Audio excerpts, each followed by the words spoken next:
Nissan Magnite starting price at 5.62 lakh only. For offers and test drive, visit the Orange Nissan Visakhapatnam.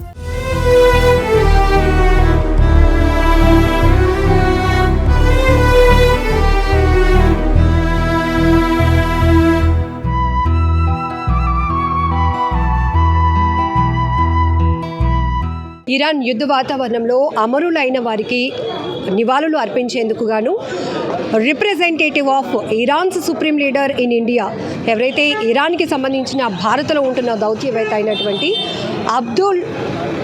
Abdul మజీద్ హకీర్ ఇలాహీ విశాఖపట్నం రావడం జరిగింది. ఈరోజు విశాఖలోని అక్కయ్యపాలెంలో జరిగినటువంటి కార్యక్రమంలో ఆయన మీడియాకి అడ్రస్ చేయడమే కాదు, ఎవరైతే మొట్టమొదటగా ఇరాన్ వర్సెస్ ఇజ్రాయెల్ యుద్ధ వాతావరణంలో ఒక స్కూల్ పైన, బాలికలు ఉన్నటువంటి స్కూల్ పైన దాడి జరిగినటువంటి ఘటనలో మృతి చెందినటువంటి ఈ చిన్నారుల ఫోటోలు మనం చూస్తూ ఉన్నాం. మరొక వైపు అప్పుడే ఇండియన్ ఫ్లీట్ రివ్యూ పార్టిసిపేట్ చేసి వెళ్ళినటువంటి ఇరాన్కి సంబంధించిన వార్షిప్ కూడా, దానిపైన కూడా అటాక్ చేయడం జరిగింది. అందులో అమరులైన వారిని వీరందరికీ కూడా సంతాప సభ నిర్వహించడం జరిగింది విశాఖలో. దీనికి సంబంధించి మాట్లాడదాం. ప్రతినిధులు మనతో పాటు ఉన్నారు. సార్, ఈరోజు భారత్లో ఉంటున్నటువంటి ఇరాన్కి సంబంధించిన దౌత్యవేత్త ఇక్కడికి రావటం జరిగింది. ఏంటి ఆయనకి ఇక్కడ రావడానికి ముఖ్య కారణం ఏంటంటే అండి, ఇప్పుడు ఆయతుల్లా ఖామెనాయి వారి షహాదత్ అంటే ఆయన్ని మర్డర్ చేసిన దాని గురించి సంతాప దినంగా మేము ఇక్కడ పెట్టామండి. తర్వాత మెయిన్ ఏంటంటే ఇక్కడ షిప్లో, నేవీలో కూడా చాలామంది యువకులు ప్రాణాలు కోల్పోయారు. వాళ్ళకు కూడా సంతాపం. తర్వాత పిల్లలు, చిన్న పిల్లలు 160 మంది పిల్లలు మినార్ స్కూల్లో అక్కడ బాంబింగ్లో పోయారు. వాళ్ళ గురించి, తర్వాత పెద్ద పెద్ద లీడర్స్ కూడా ఈ యుద్ధంలో ప్రాణాలు కోల్పోయారు. వాళ్ళ గురించి ఈ సంతాప సభ పెట్టడానికి మేము ముఖ్యమయ్యాం.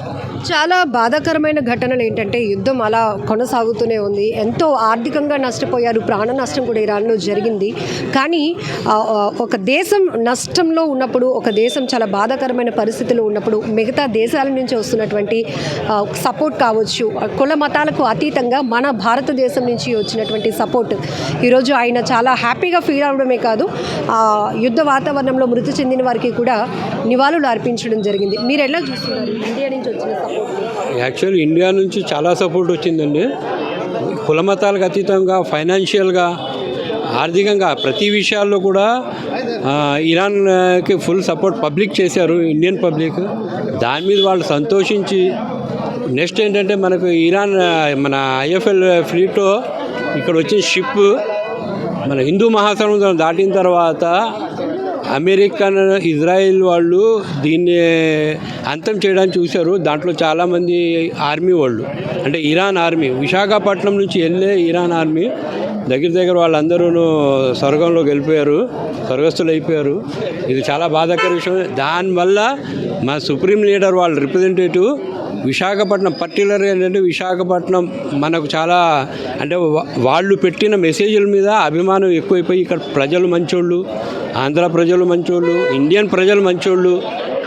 దాని మీద ఏంటంటే ఈ సంతాప సభ ఇక్కడ కూడా పెట్టాలి విశాఖపట్నంలో అన్న దాని మీద మా ఆయతుల్లా గారు వచ్చారండి. ఇప్పుడు మనం అందరూ ఏంటంటే చాలా సంతోషం ఫీల్ అవుతున్నాం, వాళ్ళు మనకు గుర్తించారు కాబట్టి. ఒక్కసారి మనం ఆ వెనక్కి తిరిగి ఆ పిల్లల ఫోటోలు చూస్తే, మొట్టమొదటిగా ఇరాన్లో భారీ నష్టం అంటే కనుక ఇది భారీ నష్టం అయితే ఒక స్కూల్ మీద దాడి చేయడం, అది కూడా చిన్నపిల్లలు, ఎలిమెంటరీ స్కూల్, దాని మీద దాడి చేయడం, 150-160 మంది, అంటే స్టాఫ్తో 160 మంది ఇలాగా స్వర్గస్థులు అయిపోవడం చాలా బాధాకరమైన విషయం. ఏ కుల మతాలతో సంబంధం లేదు. ఇది ఏదైనా చాలా విషాదమైన ఘటన.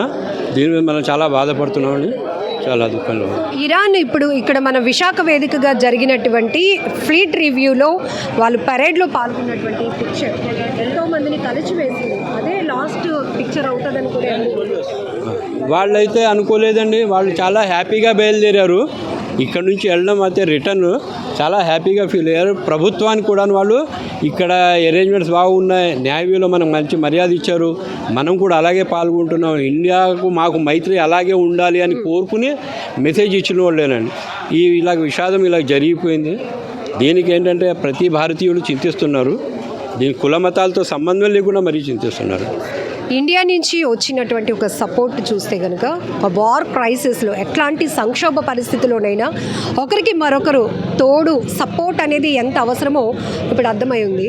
సో ఈ నేపథ్యంలోనే ఇండియా వైజ్గా అంటే ఏపీలో కూడా టూర్ నిర్వహిస్తున్నారు, ఎక్కడికక్కడే కార్యక్రమాల్లో పాల్గొంటున్నారు. ఇరాన్కి సంబంధించినటువంటి దౌత్యవేత్త ఆయన ఢిల్లీలో కదండి ఉంటారు.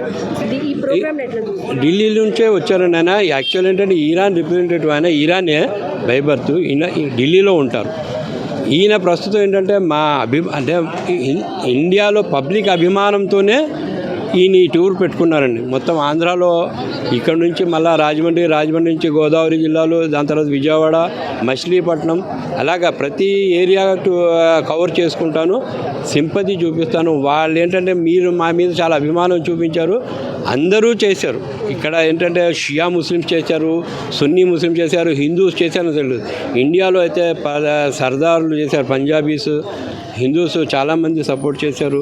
అలాగే ఫైనాన్షియల్గా కూడాను చాలామంది చేశారండి. అది మన ప్రభుత్వం కూడా దానికి ఏ విధంగా కాంపెన్సేషన్ ఈ అమౌంట్ ఎలా పంపిస్తుందో, అంటే మందుల లేకపోతే రేషనా ఏదో ఒక విధంగాను వాళ్ళకైతే హెల్ప్ చేయాలనేసి ప్రజల్లో ఉంది కాబట్టి ప్రజలు చేశారు. వాళ్ళు సంతోషించి ఇండియన్ పబ్లిక్ మంచోళ్ళు అన్న దాని మీద వాళ్ళు మనకు కోఆపరేట్ చేస్తున్నారు. ఈ ప్రోగ్రాం చేయడం కారణం కూడా మా అభిమానమే, ఇండియన్ పబ్లిక్ వల్ల అభిమానంతోనే ఈ ప్రోగ్రాం చేస్తున్నాం. సార్ ఇదే కాదు, మొన్న ఇరానియన్ మహిళలు ముగ్గురు పిల్లలతో పాటు ఇక్కడ చదువు కోసం వచ్చారు ఇండియాకి. బట్ అక్కడ వార్ సంక్షోభం నడుస్తోంది, వాళ్ళతో కమ్యూనికేషన్స్ లేవు, తినడానికి తిండి లేదు అన్నప్పుడు మీడియా ద్వారా మేమే ఇంటర్వ్యూలు చేసి చూపిస్తే విపరీతమైన స్పందన వాళ్ళకి. మేము ఉన్నాము అనే ఒక మోరల్ సపోర్ట్తో పాటు ఫినాన్షియల్ సపోర్ట్ కూడా వచ్చినప్పుడు వాళ్ళు చాలా హ్యాపీగా ఫీల్ అయ్యారు. ముందుగా విశాఖలో ఉండడం మా అదృష్టంగా ఫీల్ అయ్యారు. ఇది ఎలా చూస్తున్నారు అసలు? ఇది నిజంగా విశాఖలో ఉండడం వాళ్ళ అదృష్టమే. మనం కూడా విశాఖ ప్రజల్లో మనం చాలా అదృష్టవంతులండి, వాళ్ళు అదృష్టవంతులే. ఎందుకంటే ఇక్కడ ప్రజలు అలాంటి వాళ్ళు. ఇక్కడ ముఖ్యంగా ఏంటంటే భారతదేశ ప్రజలు వేరు, ఆంధ్రాలో మరీ ముఖ్యంగాను ఈ ప్రజల ప్రేమ వేరు. వాళ్ళు నిజంగా అదృష్టవంతులే, వాళ్ళకి హెల్ప్ చేస్తున్నారు, ప్రభుత్వం కూడా చేసింది. ఇప్పుడు గురుగారు కూడా వచ్చారు కాబట్టి ఈయనకి కలవడానికి వస్తున్నారు. వాళ్ళు వచ్చిన తర్వాత వాళ్ళు రిటర్న్ అరేంజ్మెంట్స్ గురించి మాట్లాడుతున్నారు. ఇంకా దేవుడి మీద ఉందండి, ఆ గురుగారు ఏమంటారో వాళ్ళు కడుస్తారు ఇప్పుడు వచ్చి ఇద్దరు. సార్ ప్రతి ఒక్కరూ యుద్ధం ఆగిపోవాలి, శాంతి కావాలి, అలాంటి పరిస్థితి నెలకొంది. ఎందుకంటే ఎక్కడ యుద్ధం జరిగినా కూడా అది ప్రపంచవ్యాప్తంగా కూడా దాని ఇంపాక్ట్ ఉంటుంది.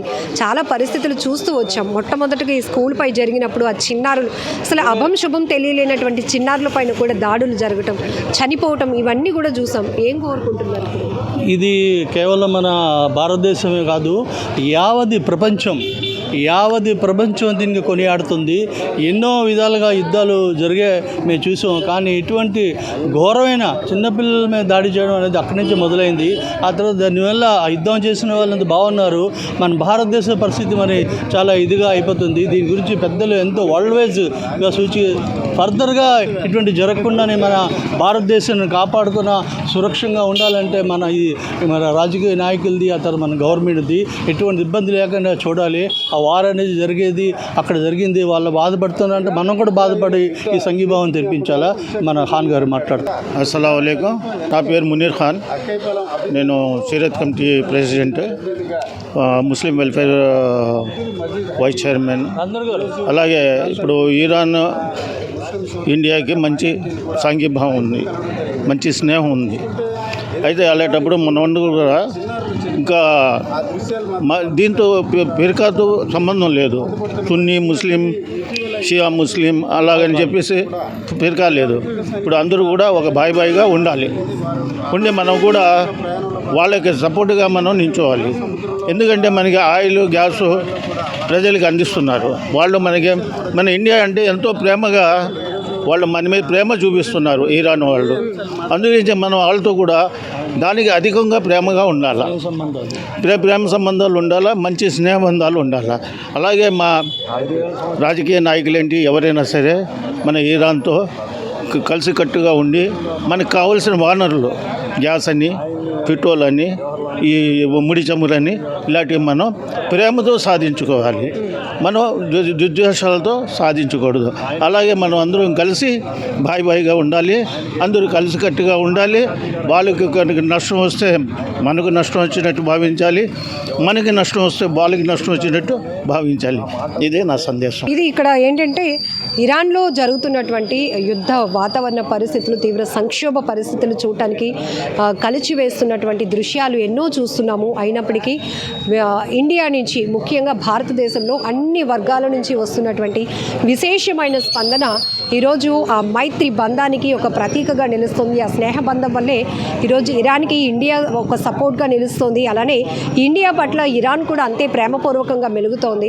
అక్కడి నుంచి మనకి వస్తున్నటువంటి ముడి చమురుల విషయంలో కావచ్చు, అనేక రకాల ఆర్థిక లావాదేవీల విషయంలోనే కాదు, మనుషుల మధ్య ఒక కలయిక, ఆత్మీయత, అభిమానాల విషయంలో కూడా ఎప్పుడూ భారత్ ముందుంటుంది అని చెప్పడంలో ఈరోజు ఇరాన్లో జరిగినటువంటి మొట్టమొదటిగా యుద్ధం మొదలైన దగ్గర నుంచి నెలకొన్న పరిస్థితులు ప్రతి విషయంలో కూడా ఇరాన్కి భారత్ ఒక అత్యున్నతమైన సపోర్ట్ ఇస్తూనే ఉంది, ఒక స్నేహ బంధాన్ని అత్యున్నతంగా కొనసాగిస్తూనే ఉంది. దానివల్ల ఈరోజు ఢిల్లీలో ఉంటున్నటువంటి ఇరాన్కి సంబంధించిన భారత దౌత్యవేత్త ఇక్కడికి రావడం జరిగింది. దానిలో భాగంగానే విశాఖలో అనేక కార్యక్రమాల్లో కూడా ఆయన పాల్గొంటున్నారు అని కూడా వీళ్ళు చెప్తున్నారు.